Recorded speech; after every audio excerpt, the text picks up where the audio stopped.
The year is 1066. The English Channel, separating Normandy from England, is about to witness one of the most decisive events in medieval history. As waves crash against wooden ships and seabirds soar overhead, two realms stand on the brink of a collision that will reshape the course of European history. In the early High Middle Ages, during the 11th century, England was a prosperous Anglo-Saxon kingdom, built upon centuries of tradition and cultural fusion. The landscape was dominated by rolling hills, dense forests, and fertile fields where peasants tilled the soil. Wooden and stone castles dotted the countryside, serving as centers of power and protection. The English Channel, that temperamental strip of water, acted both as a barrier and a bridge between England and the continent.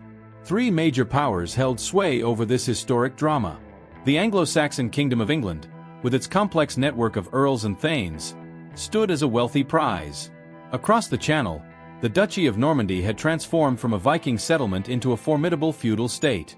To the north, the Kingdom of Norway maintained its interest in English affairs, carrying forward the legacy of Viking influence.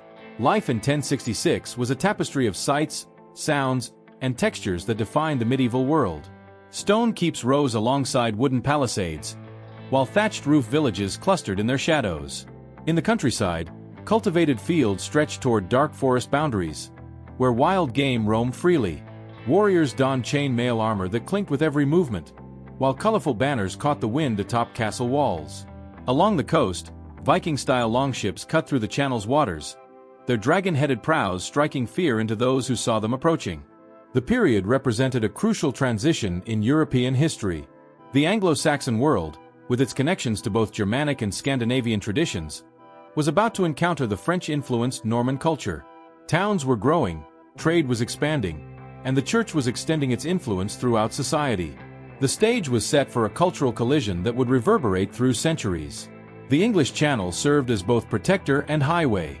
Its challenging waters had long shielded England from invasion, yet also provided a route for trade, communication, and military expeditions. The Channel's narrow width at Dover made it an ideal crossing point, though its notorious weather and strong currents could transform a simple crossing into a perilous venture. The medieval climate was in the midst of what historians call the medieval warm period, with relatively mild temperatures that favored agriculture and sea travel. However, the autumn of 1066 would prove crucial, as weather patterns would significantly impact military movements and strategic decisions in the coming conquest. This pivotal moment in 1066 marked not just a military campaign, but the convergence of different worlds. The Anglo-Saxon, Norman, and Viking traditions were about to clash in a struggle that would fundamentally alter the course of English and European history. The stage was set for one of the most famous battles in medieval history. As armies gathered, ships were built, and warriors prepared for the combat that would determine the fate of England. The story of the Norman Conquest revolves around remarkable individuals whose ambitions, decisions, and actions shaped the course of English history. At the center of this medieval drama stands William, Duke of Normandy, later known as William the Conqueror. Born in 1028 as an illegitimate son of Duke Robert I, William survived a tumultuous childhood marked by assassination attempts and political intrigue to become one of medieval Europe's most formidable rulers. His physical presence was imposing. Contemporaries described him as tall and powerfully built, with a commanding voice that could silence a noisy hall. Despite his illegitimate birth, known as William the Bastard, he transformed this potential weakness into strength through military prowess and political acumen. Harold Godwin's son, the last Anglo-Saxon king of England, emerged from the powerful Godwin family that dominated English politics. A proven military commander and skilled diplomat, Harold had spent years defending England's borders and managing the complex web of Anglo-Saxon politics. His accession to the throne following Edward the Confessor's death seemed natural to the English nobility, who valued his experience and leadership. Harold's reign, though brief, demonstrated his capabilities as both warrior and ruler, particularly in his victory over Harold Hardrada at Stamford Bridge. Edward the Confessor, the previous King of England, played a crucial role in setting the stage for the succession crisis. His reign, 1042 to 1066, was marked by peace and prosperity, earning him a reputation for piety that led to his canonization. Edward's complex relationship with the powerful Godwin family and his alleged promise of the throne to William of Normandy created the conditions for the later conflict. His death without a clear heir precipitated the crisis that would lead to the Norman Conquest. Harold Hardrada, King of Norway, represented the last great Viking warrior king. His claim to the English throne, though tenuous, was backed by impressive military might and a legendary reputation earned through years of warfare from Byzantium to Scandinavia. His invasion of northern England forced Harold Godwin's son to fight a two-front war, significantly impacting the events of 1066. Bishop Odo of Bayeux, William's half-brother, exemplified the warrior clergy of medieval times. As both a religious leader and military commander, he played a vital role in the Norman invasion and the subsequent administration of conquered England. His commissioning of the Bayeux Tapestry provided an invaluable historical record of the conquest. Edith Swansha, Harold's common-law wife according to English custom, represents the personal cost of political upheaval. Her fate after the conquest, along with that of her children, illustrates the dramatic social changes that followed the Norman victory. Later, Harold's official wife, Edith of Mercia, sister of the powerful Earls Edwin and Morcar, represented the complex political alliances of Anglo-Saxon England. These central figures were supported by a cast of influential nobles, clergy, and warriors on both sides. The Norman nobles included William Fitz-Osbern, one of William's most trusted advisors, and Robert of Mortain, another of William's half-brothers. On the English side, the Earls Edwin and Morcar of Northumbria and Mercia respectively, along with Gyrth and Leofwine, Wine, Harold's brothers, played crucial roles in the unfolding drama. Each of these historical figures brought their own motivations, abilities, and flaws to the events of 1066. Their interactions, decisions, and conflicts would not only determine the immediate outcome of the Norman conquest but would also shape the future of England for centuries to come. Their legacies continue to fascinate historians and capture the imagination of those interested in this pivotal period of medieval history. The Norman conquest of 1066 represents far more than a mere military campaign. It embodies fundamental themes that resonate throughout human history. At its core, this pivotal moment exemplifies the eternal struggle for power and the complex question of legitimate rule. The events of 1066 force us to grapple with essential questions. What makes a ruler legitimate? Is it bloodline, military might, popular support, or divine approval? The central conflict revolves around competing claims to the English throne. Each contender, William of Normandy, Harold Godwin's son, and Harold Hardrada, based their claims on different foundations of legitimacy. William cited Edward the Confessor's promise and Harold's sworn oath of fealty. Harold Godwin's son pointed to Edward's deathbed nomination and his election by the Witan, the Anglo-Saxon Council of Nobles. Harold Hardrada based his claim on ancient agreements between Viking and English kings. This multi-layered dispute illuminates how power and legitimacy were understood and contested in medieval society. The Norman conquest represents one of history's most significant cultural collisions. The sophisticated Norman French culture, with its developed feudal system and continental connections, crashed against the established Anglo-Saxon traditions, with their Scandinavian influences and unique governmental structures. This wasn't simply a military occupation. It was the forced merger of two distinct societies, languages, and ways of life. The Norman French aristocracy imposed their language, legal systems, and social structures upon the English population, creating a unique hybrid culture that would eventually emerge as distinctly English. The conquest triggered a complete transformation of English society. The replacement of the Anglo-Saxon aristocracy with Norman nobles represented the most comprehensive change of ruling class in English history.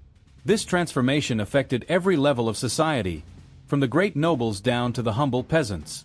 New systems of land ownership, military service, and social obligations were introduced, fundamentally altering the relationship between rulers and ruled. The personal ambitions of the key players intertwined with larger historical forces, raising questions about the role of individual agency versus destiny in historical events. William's remarkable rise from illegitimate duke to King of England, and Harold's tragic fall from the heights of power, read like classical drama, complete with themes of hubris, fate, and divine intervention. The succession dispute for the English throne served as the spark that ignited deeper underlying tensions. The Norman invasion exposed and exacerbated existing conflicts between different visions of governance, society, and culture. The Anglo-Saxon system, with its unique blend of Germanic and Scandinavian influences, faced extinction at the hands of continental European feudalism. This period highlighted the complex relationship between personal loyalty and political ambition. Harold Godwinson's alleged oath to William, possibly made under duress, raises questions about the nature of medieval oaths and obligations. The choices made by nobles and warriors on both sides, deciding between loyalty to traditional allegiances and the opportunity for advancement under new rulers, illuminate the human dimension of this historical transition. The Norman Conquest represents a decisive moment in the tension between preservation and transformation. The resistance of the Anglo-Saxon population to Norman innovations, and the gradual emergence of a new synthetic culture, demonstrates how societies cope with radical change while maintaining continuity with their past. The resulting synthesis of these conflicts and themes created a new England, neither purely Norman nor purely Anglo-Saxon, but something entirely new. The Norman Conquest serves as a prime example of how military conquest, cultural collision, and social transformation combine to create profound historical change. These themes continue to resonate in discussions of political legitimacy, cultural interaction, and social change in our own time, making the Norman Conquest not just a historical event, but a lens through which to examine fundamental questions about power, culture, and social transformation. The Anglo-Saxon social structure was built upon a complex system of relationships and obligations that had evolved over centuries. At its heart lay the institution of thainship, where thanes served as the backbone of both civil administration and military organization. These noble warriors held land in exchange for military service and administrative duties to their lords. Beneath them, the Huscarls formed an elite corps of professional warriors, maintaining a tradition of military excellence that traced its roots to Viking influences. Daily life in Anglo-Saxon England centered around agricultural communities. The majority of the population lived in small villages, working the land according to the open field system. Fields were divided into strips, with families cultivating multiple strips scattered throughout the community's lands. This system fostered cooperation and community solidarity while spreading the risk of crop failure. The agricultural year dictated the rhythm of life, with intense periods of work during planting and harvest seasons. The Old English language reflected the Germanic roots of Anglo-Saxon culture, incorporating elements from Norse dialects due to Viking influence. This rich linguistic heritage was preserved in both written and oral traditions, with poetry and storytelling playing crucial roles in cultural transmission. The epic poem Beowulf exemplifies the sophisticated literary tradition of Anglo-Saxon England. The Norman social structure represented a more rigidly hierarchical feudal system, developed from Frankish models. At its apex stood the duke, later king, followed by powerful barons, knights, and various grades of lesser nobility. This hierarchical structure was reinforced through elaborate ceremonies and strict codes of conduct. The Norman system of knights and cavalry warfare brought new military techniques to England. The mounted knight, trained from childhood in the arts of war, became the centerpiece of military organization. This warrior class developed the code of chivalry, combining military prowess with religious devotion and courtly behavior. Old French, the language of the Norman nobility, became the tongue of government and high culture in England after the conquest. This linguistic division between the French-speaking elite and the English-speaking common people would persist for centuries, eventually contributing to the unique character of the English language. The clash between these two social systems led to significant changes in both societies. The Norman Conquest introduced new forms of social organization, including castle-based lordship. Norman lords established castles as centers of local administration and military control, fundamentally changing the relationship between rulers and ruled. Manorial system. The Norman version of feudalism introduced more systematic record-keeping and a more formal structure of obligations between lords and peasants. Church reform. The Norman Conquest brought English church organization more closely in line with continental practices, resulting in a massive program of cathedral and monastery building. For common people, the impact of these changes varied by region and social status. Some aspects of daily life remained relatively unchanged, while others were dramatically altered. Agriculture. Traditional farming methods largely continued, though with increased systematic organization under Norman administration. Town life. Norman influence accelerated urban development, with new towns established around castles and existing settlements expanded. Legal system. The Norman Conquest introduced new legal concepts while preserving elements of Anglo-Saxon law, eventually leading to the development of English common law. The material culture of both societies reflected their different origins and values. Anglo-Saxon craftsmanship excelled in metalwork, particularly in jewelry and weapons, showing strong Germanic and Viking influences. Norman architecture introduced the Romanesque style to England, resulting in the construction of massive stone castles and cathedrals that transformed the landscape. The conquest created both obstacles and opportunities for social advancement. Anglo-Saxon nobles who accepted Norman rule could sometimes maintain their positions, though usually at a lower status. New positions in royal administration opened opportunities for educated individuals from humble backgrounds.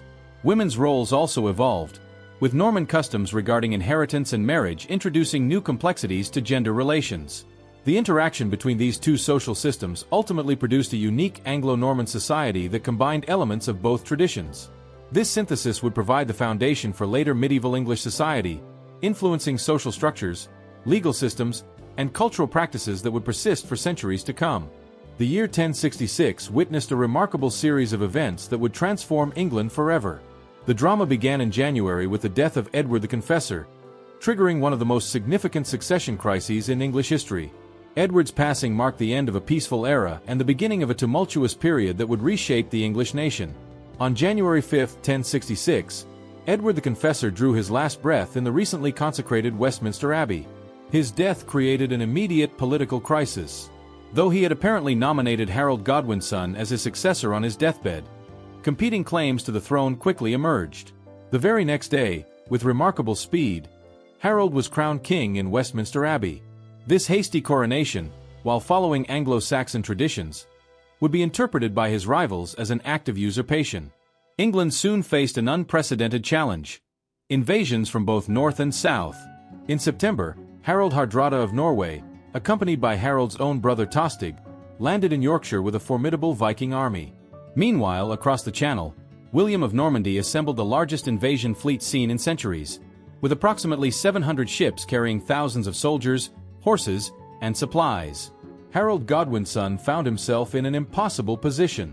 He had maintained a defensive force along the southern coast throughout the summer, anticipating William's invasion. Now, he had to march north to confront the Norwegian threat while leaving the south vulnerable to Norman attack. On September 25, Harold achieved a remarkable victory at Stamford Bridge. His army, having marched approximately 190 miles in just 4 days, caught the Norwegian forces by surprise. The battle was fierce and decisive. Both Harold Hardrada and Tostig fell, and the Viking army was virtually annihilated. This battle effectively ended the Viking Age in England, but it would also contribute to Harold's eventual downfall. Just 3 days after Stamford Bridge, William landed unopposed on the south coast.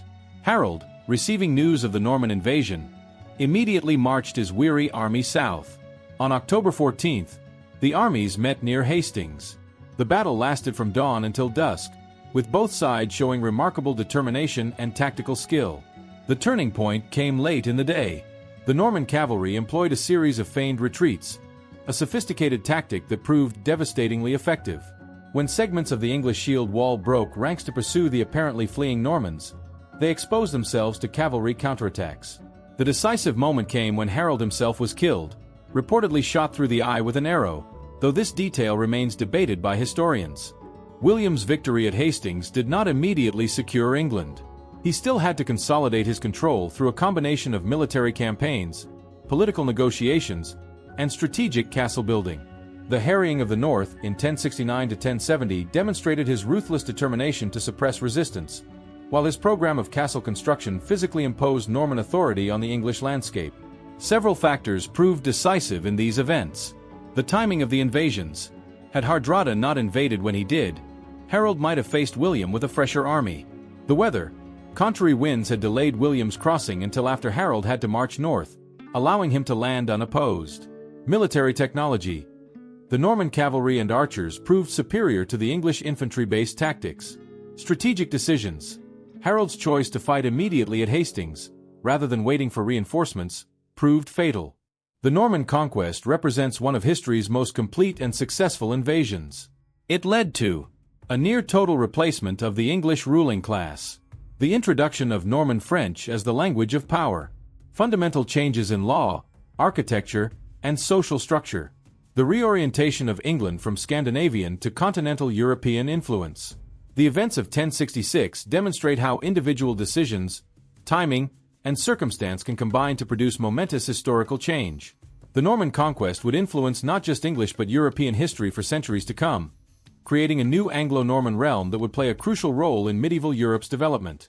The Norman Conquest triggered a remarkable cultural transformation that would reshape English civilization. This period witnessed an unprecedented fusion of traditions, languages, and artistic expressions that would define medieval England and continue to influence English culture for centuries to come. The Norman Conquest left a profound and lasting cultural impact on England, most notably through the transformation of the English language. The blending of Old English with Norman French created Middle English, a unique linguistic fusion that would eventually evolve into the modern English we speak today. This transformation occurred in several phases. During the initial period, from 1066 to 1200, Norman French became the language of the nobility and government, while Old English continued among the common people, and Latin remained the language of the church and scholarly pursuits. In the following centuries, between 1200 and 1400, a gradual fusion took place, marked by the development of an Anglo-Norman vocabulary, the integration of French legal and administrative terms, and the evolution of new grammatical structures.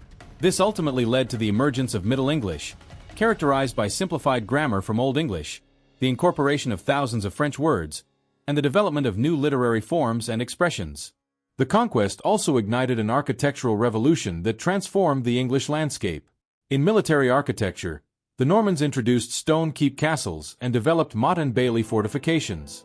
Strategic fortress placement allowed them to assert control over territories.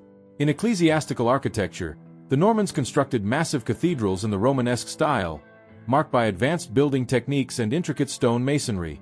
Civil architecture also saw innovations, including new designs for manor houses, urban planning centered around castle complexes, and the growth of market towns as trading centers.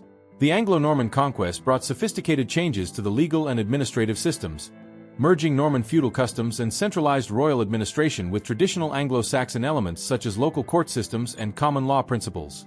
This synthesis gave rise to the common law system, the introduction of jury trials, and the practice of keeping written legal records. The era also produced remarkable historical records. The Bayeux Tapestry, a 230-foot embroidered narrative, stands as a unique visual record of the conquest, blending Norman and Anglo-Saxon artistic styles. The Anglo-Saxon Chronicle continued the tradition of Old English historical documentation, providing multiple perspectives on the conquest. Meanwhile, the Domesday Book of 1086 provided a comprehensive survey of England's land ownership and resources, underscoring Norman administrative efficiency. In cultural expression and art, the period saw innovations across various forms. Manuscript illumination flourished with a fusion of Norman and Anglo-Saxon styles, showcasing both religious and secular themes with technical advancements. Religious art blossomed through wall paintings, frescoes, and intricate stone sculptures. Secular art included heraldic designs, decorative crafts, and military regalia that reflected the era's aesthetics and values. The Norman conquest also ushered in significant shifts in intellectual life. New monasteries and schools were established, bringing Norman teaching methods and fostering the development of cathedral schools. Scholarly traditions expanded with the integration of continental learning, growth in legal education, and advancements in historical writing. Religious thought, too, was influenced by Norman reforms within the English Church, introducing new theological perspectives and inspiring a monastic revival. In the long term, this cultural synthesis left a lasting impact. Social organization transformed with new ideals of nobility and chivalry, a redefined relationship between church and state, and the solidification of feudal social structures. A unique Anglo-Norman identity emerged, blending continental and English traditions and fostering a sense of national consciousness. This artistic and cultural legacy influenced subsequent architectural styles, established enduring English artistic traditions, and preserved a wealth of historical records and artifacts, all testament to the profound and enduring influence of the Norman conquest on English identity. The cultural and intellectual transformations following the Norman conquest represent one of history's most successful cultural fusions. The resulting synthesis created not just new forms of expression but a new civilization that would influence European development for centuries. This period demonstrates how conquest and cultural contact, despite initial trauma, can produce rich and lasting cultural innovations that transcend their origins. The legacy of this cultural transformation continues to shape English and British identity, from the language spoken today to legal systems and architectural heritage. Understanding these cultural and intellectual elements helps explain not just medieval England but the foundations of modern Anglo-American civilization. The Norman conquest of England in 1066 had profound implications that stretched far beyond England's borders, reshaping political, religious, and economic relationships throughout medieval Europe. This transformation created new international dynamics that would influence European history for centuries to come. In terms of relations with France, the conquest established a unique Anglo-Norman realm that spanned the English Channel. English kings found themselves in dual vassalage to the French crown, creating complex feudal obligations and responsibilities, as well as ongoing territorial disputes on French soil. This era also saw a remarkable cultural exchange, with nobles moving frequently between England and Normandy, fostering a shared aristocratic culture, the exchange of artistic and architectural styles, and the common use of French within elite circles. The military relationship between England and Normandy grew with regular warfare over continental possessions, shared military traditions, and a cross-channel network that exchanged military technology and tactics. The conquest also impacted Scotland and Wales. In Scotland, Norman influence reached the royal court, with many Anglo-Norman nobles immigrating and bringing feudal practices, marriage alliances, and linguistic and cultural influences to Scotland. In Wales, the Normans established marcher lords, constructed border castles, and gradually asserted their presence, facing resistance and cultural adaptation that led to lasting political and cultural transformations. Religious connections and papal relations were also transformed. Strengthening ties with Rome, the Normans implemented Gregorian reforms, replaced much of the Anglo-Saxon church hierarchy, and undertook significant construction of new cathedrals and monasteries. Administratively, canon law was introduced, ecclesiastical courts were reformed, religious practices were standardized, and the English church became more integrated with the continental church. Regular communication with the papal court and the presence of papal legates also reinforced the church's influence on international politics, lending religious legitimacy to Norman rule. International trade and commerce flourished as England became integrated into Norman trading routes with new access to Mediterranean markets. The development of new port cities spurred growth in merchant communities, with changes that included new trading practices, the development of early banking systems, standardized weights and measures, and new markets and fairs. Maritime advancements included an expansion of naval capabilities, protection of trading routes, development of port infrastructure, and the growth of maritime law, supporting an emerging network of international trade. Cultural and intellectual exchange thrived as well. Educational connections grew, with students traveling to continental universities, the exchange of manuscripts, and the development of scholarly networks that facilitated the translation and transmission of knowledge. Continental artistic styles were imported, craftsmen and artists traveled across borders, and new architectural forms emerged, synthesizing Norman and English traditions. In literature, texts were translated, multicultural literary traditions flourished, and the exchange of stories and legends contributed to an international literary culture. Diplomatically, the Normans utilized international alliances and marriage diplomacy with European royal houses, strengthening their political reach.